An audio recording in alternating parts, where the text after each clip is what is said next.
we heard from the government office that we were one of 7 centenary cities that we'd been selected to run programmes of events throughout the year. And we were really excited. Bristol had one of the highest levels of suffrage activity outside of London, and we're really proud of that, and we wanted to commemorate it. We had a lantern parade on February the 6th. That was to commemorate the signing of the Representation of the People Act in 1918. And so it was a very significant date. Thousands of people turned out for our lantern parade. That's because we had been running workshops all across the city, everybody with their wonderful illuminated lanterns with their slogans on. And we marched down Park Street, down past the Wills Tower, which was illuminated in suffragette colours and looked magnificent. And we rounded the corner onto College Green, and we were met with 100 girls choir singing The March of the Women by Dame Ethel Smythe, who was a prominent suffragette, followed by Dion Draper and her women's choir singing We Rise, which was a song we commissioned for the centenary parade. The women of Bristol took over City Hall for our International Women's Day celebration. And this was actually started by our brass band, Burning Brass, and that was a great beginning to the day because we got City Hall absolutely rocking first thing in the morning. We had talks, we had debates, we had song, dance, music, and our wonderful Women Awards, where women nominated by their communities for work they do locally received awards. It was very emotional and everybody loved it. So we held Future Brunel's event in the summer on International Women in Engineering Day. We held this on the SS Great Britain and brought women engineers together, and they did the most spectacular things. These were women who were involved in launching things into space. We had a woman dressed entirely in lights. It was, again, quite an amazing event. Part of it is just there's a certain feeling that we can't, that, I'm a girl and I'm not going to be good at maths or I'm not going to be good at science. Like, actually, engineering is fascinating. It's really creative. I like that it produces something. It gives me the satisfaction of knowing that what I do is physical and matters and creates a future. And one of the most important things I think you could ever give anyone, or tell anyone, is to just do it. To trust that you have the right to be the person making an idea, or making the tech, or figuring out the code, or being on that stage, or learning how to make it in CAD and 3D print it. Just do it. You totally have the right to do it. It can be you. Hopefully, more girls will go into engineering. In the summer, we worked with Upfest and their graffiti or street art festival. It's the largest festival in Europe. And we commissioned 3 women artists for this particular festival. And that was Zoe Powers, Caro Pepe and Nomad Clan. They did amazing paintings on walls and so on, and they're still there.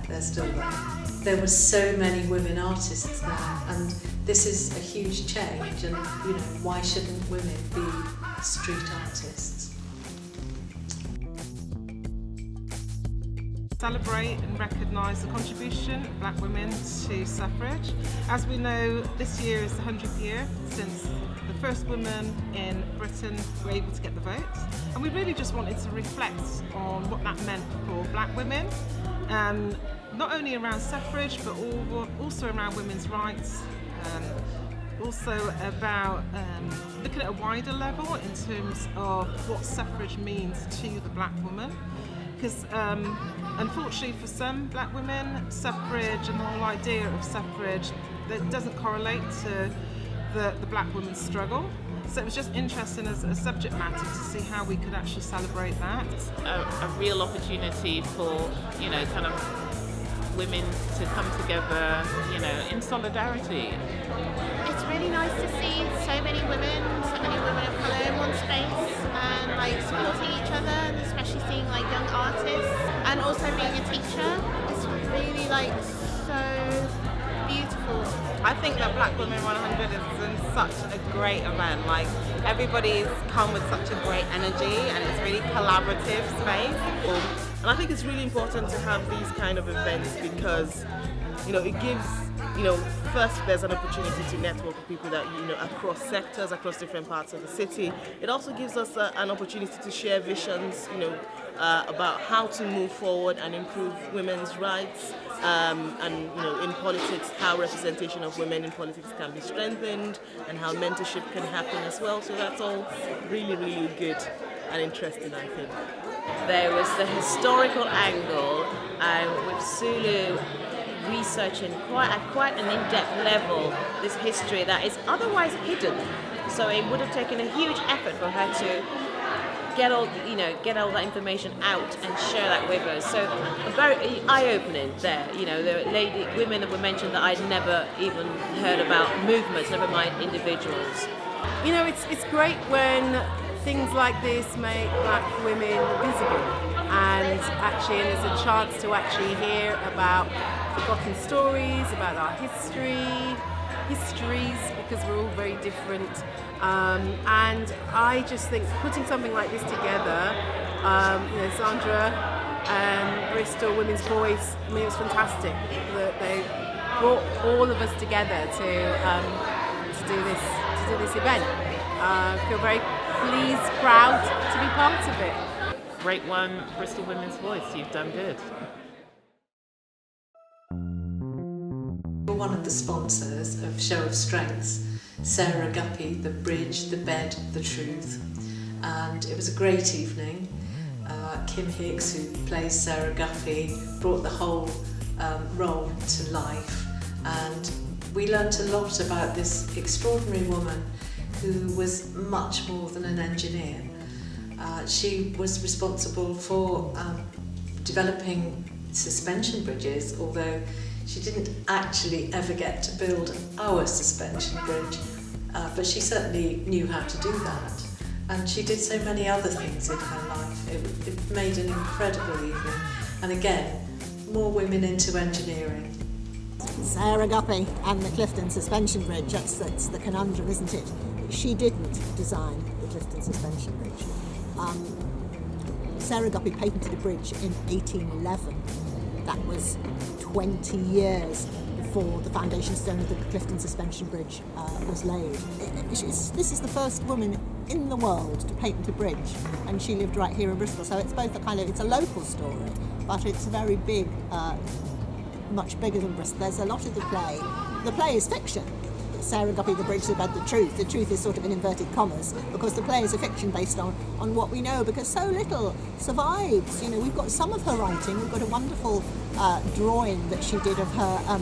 She designed sewer pipes, which she tried to get Cheltenham to implement in their sewer system, which they didn't. So we've got her handwriting. We've got letters. We know some of the letters she wrote, but there's an awful lot missing. So the play suggests what might have been. Well, We Are Warriors came from, it was a personal thought about the idea that women's voices are quieter. And then when you ask people to express what the sounds of those words are like, that is what We Are Warriors became. In the end, it was we talked and worked and recorded 130 women and girls between the ages of 8 and 85 from across Bristol. And we asked everyone the same question. And you will hear all of those sounds in the work. So it's both laughter, lots of laughter, and lots of tentativeness. And then real power emerging. And the power comes from the unity in those groups, and I realise that is how women will change the world. We will unite, and it's not always just about women either. I realise that too, because men are just as oppressed in some ways by, well, they're not. No, we're more oppressed, but they certainly suffer from the patriarchy. They are made to be complicit, and they are also silenced if they rebel against it. So I kind of think that is what We Are Warriors is, hopefully an installation that empowers us all to burn with the fire of change that needs to happen.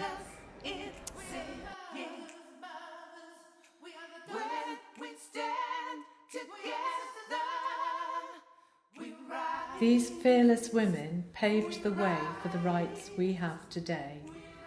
We stand on the shoulders of these brave women and we pay tribute to them, so that it doesn't take another 100 years to achieve a city free from violence and abuse of women and girls, a city without a gender pay gap, where more women take up positions of power in public life and on boards, and where young women can look forward to confidently achieving their full potential in a safe and equitable environment. We can do this. Look what we've achieved today. You haven't seen anything yet.